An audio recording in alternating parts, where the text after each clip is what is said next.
This morning on Oregon News, the damage at the Eugene Federal Building and the continued ICE protests. 700 ICE agents have been withdrawn from Minneapolis after weeks-long protests. Plus, a recap of the Super Bowl, the Winter Olympic Games, and a fourth quarter comeback from Oregon's women's lacrosse coming up on Oregon News. Good morning and welcome back to Oregon News. I'm Tyson Plotachuk. And I'm Mario Nordi. We start with an update from reporter Jack Argood on the damages at the Eugene Federal Building. I'm here at the Federal Building in downtown Eugene, where DHS claims over $200,000 in damages took place Friday, January 30th. Eugene police declared the protest as a riot, and DHS Assistant Secretary Trish McLaughlin said the protest caused over $200,000 in damage. At the moment, there is no official confirmation on the validity of those statements. Protesters outside the Federal Building voiced their opinions on the situation. I did a lot of marching down the streets back in the 60s and 70s. I am more horrified at what is going on in this country today than I have ever been in my life. I feel it so strongly. I will come out here, I will get tear gas, I will get shot, I will die for this democracy because I am so appalled at this government and what is going on. I think it might be accurate, but I think that they did it themselves to blame on the protesters to make them look bad. I don't believe that the protesters did that. I think that the Trump administration is trying to make it out to be worse than it is so that they can come in and do what they're trying to do in a more violent manner.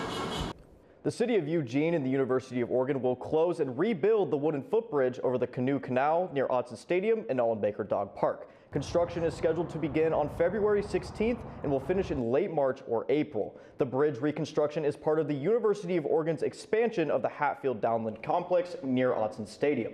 The wooden footbridge is a popular pedestrian route used for walking, running, biking, and kayaking access. During football season, thousands of fans cross the bridge, creating congestion and long wait times. Now, with other sports such as lacrosse, baseball, and the Oregon football spring game approaching, athletes and students will have to find another way to navigate the crossing to get to practices, games, and classes. At this time, city officials say detailed closure information is limited, but more updates will be released as the start date approaches. Marion Suter-Barnes, Public Affairs Manager for the City of Eugene's Public Works Department, said in a statement, quote, "Our motivation for the wait is so that community members don't forget about the closure in the month between now and then." The City of Eugene and the University of Oregon advise path users to follow posted detours. These routes will direct pedestrians and cyclists either east toward the BMS Park or west toward the Cuthbert Amphitheater. A 17-year-old boy was taken into custody by Eugene police after reports of an armed teenager at Valley River Center. Police say that incident happened near the movie theater around 7 p.m. on February 2nd. A security guard reported seeing what appeared to be a pistol and hearing 2 shots fired towards round 1 in the parking lot. Officers later determined the weapon was an airsoft pistol. The teenager was later taken to the hospital for evaluation and later charged with disorderly conduct. Eugene Police Chief Chris Skinner has appointed Officer Jake Burke to be the city's new deputy police chair. This comes after the previous deputy chief, Sean Adams, retired this past December. Officer Burke has been with the Eugene Police Department since April 2024 after working at the Salem Department for more than 2 decades, spending 16 years in the department's investigations division. In a statement, Officer Skinner said Deputy Chief Burke is an experienced and respected leader. His background uniquely qualifies him to immediately step into the role of deputy chief and provide value to the Eugene Police Department in service to our community.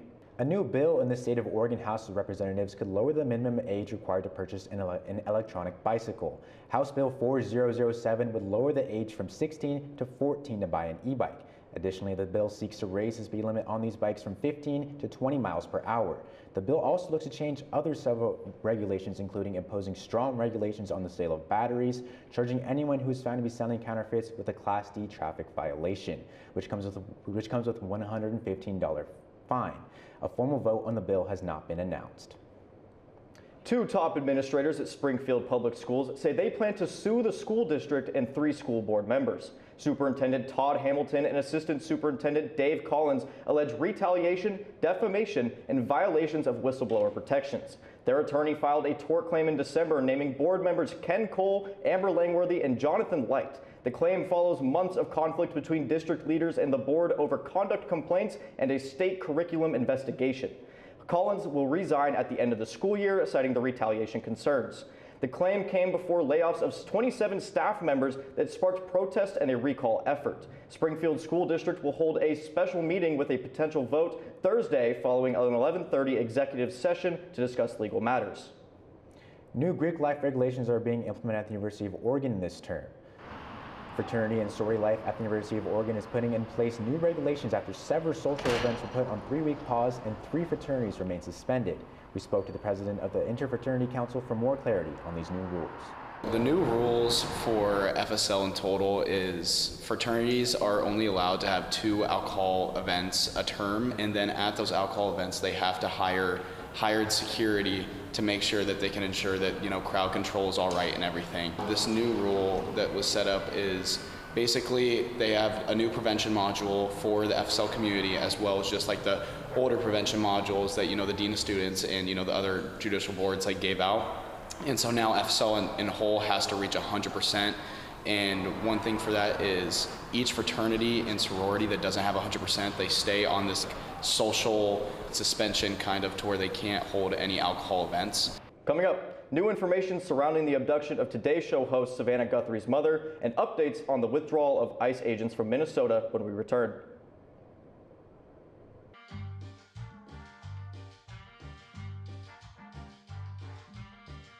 Adding your own flavor to fashion comes with age. Okay, Dad, look at you.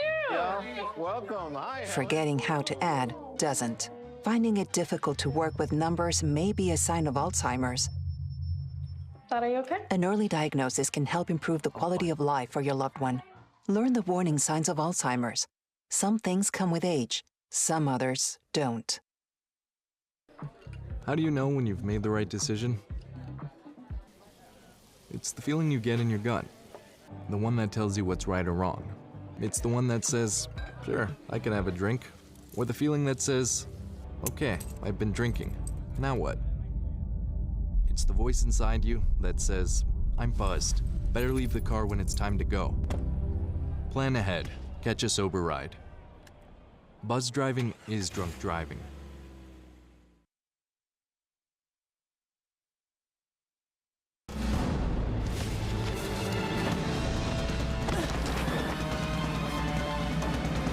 Even the mighty might not see it coming. It's prediabetes, and it captures 1 in 3 adults. But you can escape. Take the 1-minute prediabetes risk test to know where you stand and prevent or delay type 2 diabetes. Be your own hero on smartphones everywhere at doihaveprediabetes.org. Everyone has a ritual, that small thing that keeps us focused. A habit we never skip to clear our minds and elevate our performance. But what do you do to keep your head in the game, to drown out that self-doubt and support your mental health? Because being your best isn't just about taking care of your body. It's about taking care of your mind and your mental health. Discover the resources that you need to keep your mind focused and your mental health a priority. Welcome back to Oregon News. Oregon legislation leaders began their new session last week, and a lot is on the table for lawmakers in Salem. Bills are being introduced with most focusing on economy and transportation funding. Difficult decisions involving budget cuts will also need to be made after the federal government cut $900 million from the state budget. Oregon House Speaker Julie Fahey opened the session last Monday, emphasizing 35 days simply wouldn't be enough time to come to a decision on these cuts. Worse is that this is going to be a long-term problem. We are looking at cuts to programs like Medicaid and SNAP of about $15 billion over the next 5 to 6 years. The new session opened. House and Senate committees heard from citizens on their concerns about the new bills before they return for more floor sessions this week. The last day of the short legislation is scheduled for March 8th. President Trump's border czar Tom Homan announced the removal of 700 federal law enforcement officers from Minneapolis last week. The decision to remove nearly a quarter of ICE agents in the Twin Cities comes amidst several deadly incidents involving ICE agents and protesters over the past few weeks. The most recent incident, the death of Alex Preddy, an American nurse who was shot multiple times while being detained by several federal officers. President Trump told NBC in an exclusive interview that the removal of agents is an effort to have less aggressive tactics in the crackdown on immigration. I learned that Maybe we can use a little bit of a softer touch, but you still have to be tough. These are criminals. We're dealing with really hard criminals. But look, I've called the people. I've called the governor. I've called the mayor, spoke to them, had great conversations with them, and then I see them ranting and raving out there, literally as though a call wasn't made.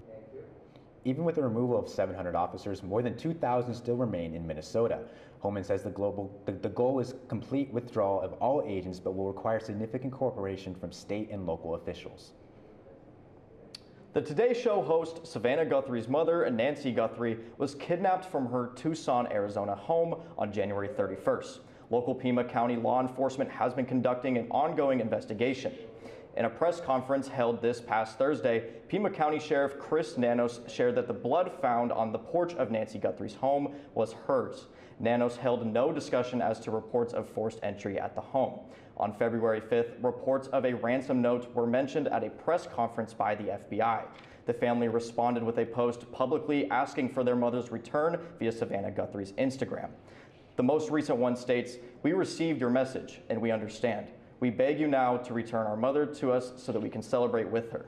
This is the only way we will have peace. This is very valuable to us and we will pay." As the investigation continues, President Trump has directed that all federal law enforcement will be at the family's and local law enforcement's disposal. The family is encouraging anyone with information to call the Pima County Sheriff's Department at the number 520-351-4900. Savannah Guthrie was set to co-host the 2026 Winter Olympics opening ceremony in Milano Cortina, Italy. However, due to the current events of her mother's kidnapping, she called out of these duties. The investigation is still ongoing and there is currently no suspect named in this disappearance. Top Trump administration officials shut down a federal civil rights review into the shooting of Renee Good after Justice Department lawyers started examining possible violations and prosecutors were told not to move forward. At us? I say go get yourself some lunch, big boy. Go ahead. Get out of the car. Get out of the fucking car. Get out of the car. Whoa!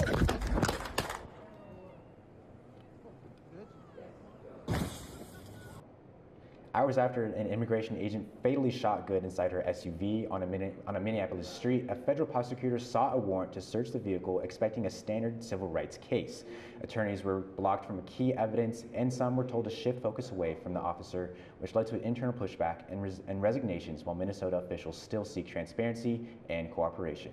Renee Good's brother told lawmakers on Capitol Hill that their sister's shooting by a federal immigration agent devastated their family and still demands change. In an emotional tribute, they said Renee is in the light, hard days, and in the resilience their family found.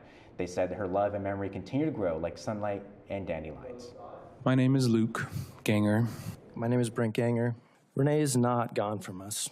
She's in the light that finds us on hard days. She's in the resilience we didn't know we had until we needed it.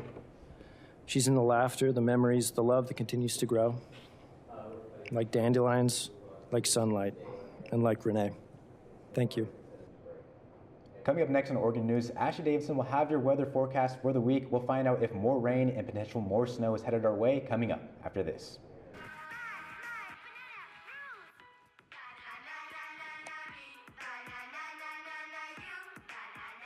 Losing the fear of looking foolish comes with age. Who did you steal him from? Losing your way in your own home doesn't. Confusion with time and place may be a sign of Alzheimer's. Mom, are you okay? Yeah, I'm fine. Early detection gives you and your loved one time to plan for the future. Learn the warning signs of Alzheimer's. Hear that? That's the sound of your life. Perfectly imperfect. But every time you drive after drinking, the music gets drowned out. Your life sounds pretty great. Don't let a buzz ruin it. Buzzed driving is drunk driving. Don't drive buzzed.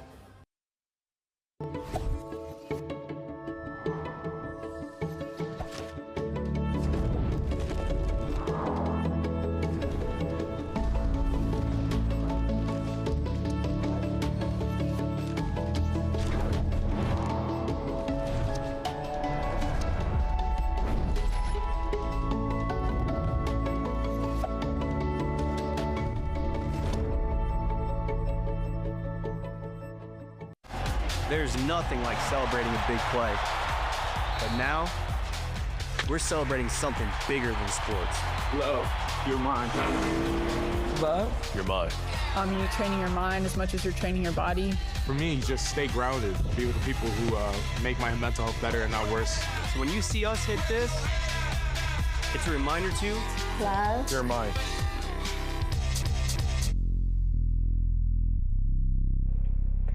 Welcome back to Oregon News. I'm Ashley Davidson, bringing you today's weather report. Starting out with the headlines for this week across Oregon. Get bundled and get ready because we are looking at some more snow this week, cloudy days ahead, and some more hazardous weather across the Midwest. So with that being said, let's dive right in. Starting across with the highs and lows of our Oregon region, looking at our coastal areas here, Coos Bay actually is going to be one of the warmer temperatures of the bunch, having a high of 54 degrees this week. Then as we look more inland, taking a look at Corvallis, we're seeing highs and lows in the 50 range. Corvallis at 53, Eugene at 51, and Roseburg at 53. And as we move even more inland towards this Bend area, the temperature is actually dropping, seeing a high of only 45 degrees for Bend. Looking at our lows this week, the temperatures are looking a lot cooler. Coos Bay is still in one of the warmer parts of the region, but that marine layer is slowly going to make a low 35 degrees this week. And as we move inland towards Corvallis and Eugene, we're looking at 29 and 27 degrees. But if you're heading south, be sure to grab a jacket and some gloves because Roseburg isn't just looking at a low of 29, but also a chance of some light snow. And if snow is something that you've been anxiously waiting for, as we haven't seen a whole lot of snow this winter, definitely head over to Bend. There's a high chance of snow and temperatures will reach as low as 19 degrees this week. And as we take a wider look at these yellow areas over here, our coastal areas are looking a little warmer. All this yellow over here is going to be some of your warmer temperatures. And as we look more inland, it's going to be a little more cooler. Redmond, Oak Ridge, and John Day are looking more cooler temperatures and potential snow. Zooming back into Eugene, here is your forecast for the week. Beginning of the week is going to start out a little warmer, looking at a high of 51 degrees today and a little bit of rain. But should just be some light showers as the storm for the weekend passes over. The sun will go in on Tuesday, Wednesday, Thursday, looking at some similar temperatures, high of 50 and 51 and lows of 29 and 28. And as we head into the weekend, the clouds and the rain will be making a comeback on Friday. We will see clouds and a high of 48, a low of 31. Saturday will be bringing the rain with some cooler temperatures, highs of 47 and 44 and lows of 30 and 27. Now the moment I know lots of you have been waiting for, the snow update. This weekend, there is actually going to be some snow in the snow update. Snow levels this week across Oregon are supposed to reach up to 4,500 feet, and added 2 feet of snow from most areas alone. Inland areas like Roseburg, Bend, and surrounding areas are expected to see some light snow, but there's no guarantee that it will actually stick. Now for all you skiers, snowboarders, and lodge loungers, mountains like Mount Hood and Hoodoo are expected to see some heavier snow and some fresh powder for a good weekend away. And finally, taking a look nationally, as the freezes we saw last week are settling down slightly, these brighter like pink and purple areas over here are indicating more hazardous weather this week. Places like northeast parts of central California are looking into some heavy winds and rains this week, and then along the border between Montana and Idaho here as well. Now regions over in like Nebraska, Wyoming, and even some parts of North Texas are expected to get some heavier snow, ice, and rain. That's your look at weather. After the break, we'll hear from sports anchor Devlin Christensen with a look at some more exciting things happening around local and national sports this week. Coming up on Oregon News. How do you know when you've made the right decision? It's the feeling you get in your gut, the one that tells you what's right or wrong. It's the one that says, sure, I can have a drink, or the feeling that says, okay, I've been drinking, now what? It's the voice inside you that says, I'm buzzed, better leave the car when it's time to go. Plan ahead, catch a sober ride. Buzz driving is drunk driving.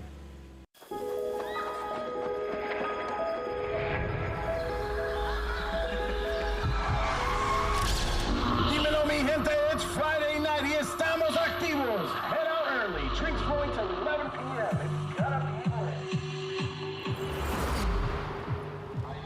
no sé qué pasó. I didn't even drink that much.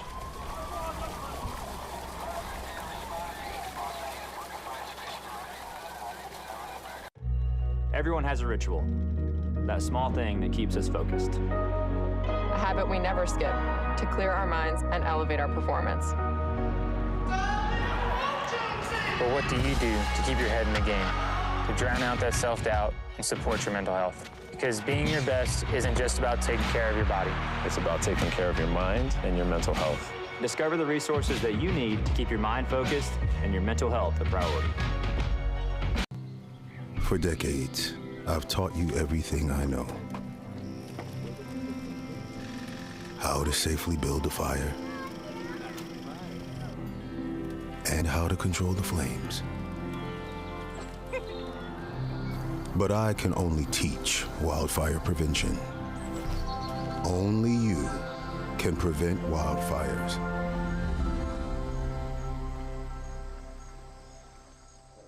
Welcome back to Oregon News. I'm Devlin Christensen, and we had a packed week in the world of sport, so let's jump right in. Last night, the Seattle Superhawks won Super Bowl 60 and captured their second NFL title. Behind 161 yards from Kenneth Walker III, a touchdown connection from Darnold to Barner, and a pick six from Uchenna Nwosu to ice it, Seattle wins their first Super Bowl appearance since the goal line blunder against Malcolm Butler and the Patriots in 2015. In the defensive battle, Seattle kicker Jason Myers became the highest scoring kicker in Super Bowl history with 17 points, single-handedly outscoring the Patriots. The 2026 Olympics have begun in Milan, with the 11 events taking place throughout the weekend. The United States has already won gold in figure skating thanks to Elia Milanen, and women's downhill alpine skiing at the hands of Breezy Johnson, becoming the second American ever to accomplish the feat. Over the weekend, Matthew Knight Arena celebrated National Girls and Women's in Sports Day. Sports reporter Max Regal gives us a look at the camp and what it meant for the university. Oregon Athletics and Women in Flight hosted the 9th annual National Girls and Women's in Sports Day camp before the women's basketball game on Sunday. Kids in Eugene and Springfield had the opportunity to hang out with student athletes. It's so awesome to just know that the University of Oregon supports National Girls and Women's Sports Day, and it's a great day to give back to young female student athletes, and it's just so awesome to see kids run around and just have so much fun. It's really cool to see all the little girls like running up to us. I feel like we had the best station. Everybody was like so excited to come see us. So it's so cool seeing people just like run up to us and like recognize us, because like I'm sure maybe 6 years ago girls wouldn't have done that. Women's basketball coach Kelly Graves loves the tradition. Before I came down, I looked out there and it looked like they were all having a great time. You know, that some of our players got involved, those that are not in uniform, and that the school puts that on, I thought was terrific. Max Regal, Oregon News. Oregon softball's Version 8 flew down south to Florida for their opening weekend, not quite going exactly as planned. The weekend started off hot as ever Friday morning against Missouri, with Lindsey Grind pitching her first career no-hitter and the first 7-inning no-hitter for the Oregon Ducks since 2021. Moving on to some ranked matchups against Clemson, Liberty, and Tennessee, the Ducks surged back late with a Stephanie Maake grand slam to beat Liberty before a crushing defeat against the 4th-ranked Volunteers. Hoping to leave the weekend above 500, Lindsey Grind gave up her 3rd loss of the season to Southeastern Louisiana, matching Oregon's 2025 total for neutral site losses just 5 games into the year. On a more successful note, Oregon women's lacrosse began their season on Saturday at Pat Bay Field. After the Sun Devils took a commanding 5-11 lead before the 4th quarter, the Ducks scored a whopping 6 goals unanswered, forcing overtime for Anna Simmons to ice the comeback with her 4th goal, making it 7 unanswered. The Wild comeback pushed Oregon's streak to 10 consecutive wins in home openers. On Wednesday, Oregon baseball hosted Media Day with head coach Mark Wasikowski and 3 players, one of which the leader of the infield, Maddox Maloney. After starting 56 games at short in 2025, Maloney reflects on last year's exit. Yeah, no, that's a lot of fuel. That was not how we wanted to go out. We had a very talented team. But I think the main thing we took away is that you got to work together as a team. You got to be a team. And I think this year we have a group of guys that are a lot closer, and I think that's what's going to separate us. A quick preview of the Ducks' schedule, starting off with a couple of 4-game series hosting George Mason University and Youngstown State before heading south, getting a chance at some early ranked opponents in Las Vegas. Special Olympics Oregon put on the annual Polar Plunge this weekend, and hundreds showed up Saturday morning to fundraise for local Olympians, beginning the event with a 5K run before stopping by local sponsors like Starbucks, Texas Roadhouse, and the Eugene Emeralds. The Buffalo Boys are a staple of the event, adding another trophy to their collection. This is my third year in a row I've won this one. This is the first time we've been nipping on our tails the past couple years. This is the first year we got it as a team. High point. Yep. Carl Buffalo raised north of $7,000, placing Team Buffalo Boys ahead of Pi Kappa Phi and the Springfield PD in team fundraising. That's all for sports, but after the break, stay tuned to see the community coming together for a sweet cause with reporter Amelia Proana.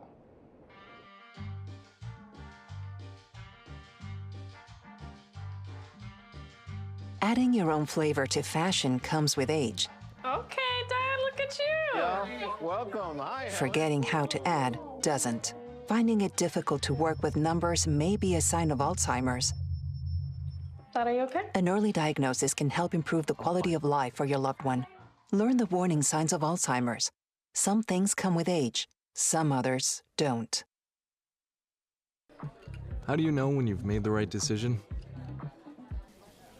It's the feeling you get in your gut. The one that tells you what's right or wrong. It's the one that says, sure, I can have a drink. Or the feeling that says, okay, I've been drinking. Now what? It's the voice inside you that says, I'm buzzed. Better leave the car when it's time to go. Plan ahead.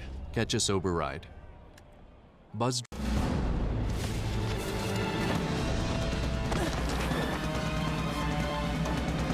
Even the mighty might not see it coming. It's prediabetes, and it captures 1 in 3 adults. But you can escape. Take the 1-minute prediabetes risk test to know where you stand and prevent or delay type 2 diabetes. Be your own hero on smartphones everywhere. Everyone has a ritual, that small thing that keeps us focused. A habit we never skip to clear our minds and elevate our performance. But what do you do to keep your head in the game, to drown out that self-doubt and support your mental health? Because being your best isn't just about taking care of your body. It's about taking care of your mind and your mental health. Discover the resources that you need to keep your mind focused and your mental health a priority. A local Eugene ice cream shop was vandalized early Monday morning. What began as a tragic incident has since turned into a heartwarming display of community support. Oregon News reporter Amelia Perano has more on the story. What began as an act of vandalism against this ice cream shop, Peekaboo Delight, could have left a bitter taste behind, but instead sparked something much more sweeter as dozens of community members have come together to support this small business. The vandalism occurred early Monday morning last week when 3 teenagers threw a brick through Peekaboo Delight's glass door before fleeing in a car. Despite the damage, business owner Alma and her daughter, Itzel, refused to let the incident close their doors. She told me, like, you know what, we're going to be open. I just posted it online being like, hey, we don't want you guys to think that we're going to be closed because of the wood plank or anything. And I never expected so many people to just be supportive about it. Alma says she did not expect the overwhelming love and encouragement from the community. I'm so grateful to the people, my community, Hispanic, American, everyone. I'm so grateful that I know how words to say thank you very much, really, because some people, they say they don't know about my place. So in the bad thing is coming good thing. Many say they learned about Peekaboo Delight's story through social media and came out to show their support during a difficult time. It gives me hope. I think that we all need hope right now because things feel really scary and overwhelming, especially for our Black and brown and marginalized community. And so I think showing up for the smaller businesses, especially that are minority and queer-owned, it's very, very important to me. Local neighbor and co-owner of John Henry's, Adam Borison, witnessed the aftermath on the day of the incident. He and his co-workers stepped in to help. We went down and got some plywood in our basement stuff, helped patch up the door so nobody got in there and stole any of their stuff. Peekaboo Delight has turned a negative incident into a positive outcome. While police have not identified suspects or determined a motive, the owners say they want to continue fostering a welcoming and positive environment. Reporting out of downtown Eugene with Oregon News, I'm Millie Prana. That's going to do us here for Oregon News. Thank you so much for tuning in, and we'll see you next week.